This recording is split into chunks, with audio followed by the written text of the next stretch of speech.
پیارے مسلمانوں، پیارے دوستوں، رابعہ بصری رحمۃ اللہ علیہ کے پاس ایک آدمی دعاؤں کے لیے حاضر ہوا۔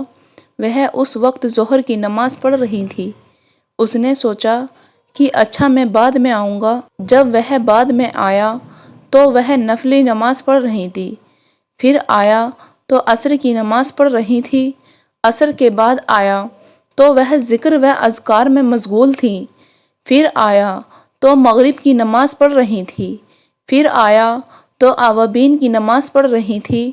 پھر آیا تو عشاء کی نماز پڑھ رہی تھی۔ جب عشاء کی نماز کے بعد آیا تو دیکھا کہ لمبی رکعت کی نیت باندھے ہوئے تھی، سلام ہی نہیں پھیر رہی تھی۔ وہ بیٹھا رہا۔ جب بہت تھک گیا تو وہ کہنے لگا، اچھا سو جاتا ہوں اور فجر کے بعد مل لوں گا۔ پھر فجر کا وقت آیا تو وہ فجر کی نماز پڑھ رہی تھی۔ اس کے بعد وہ اشراق پڑھ رہی تھی۔ تھوڑی دیر کے لیے لیٹی تو وہ آدمی پھر آیا۔ کسی نے بتایا کہ وہ اشراق کی نفلی نماز پڑھ کر ابھی لیٹی ہیں۔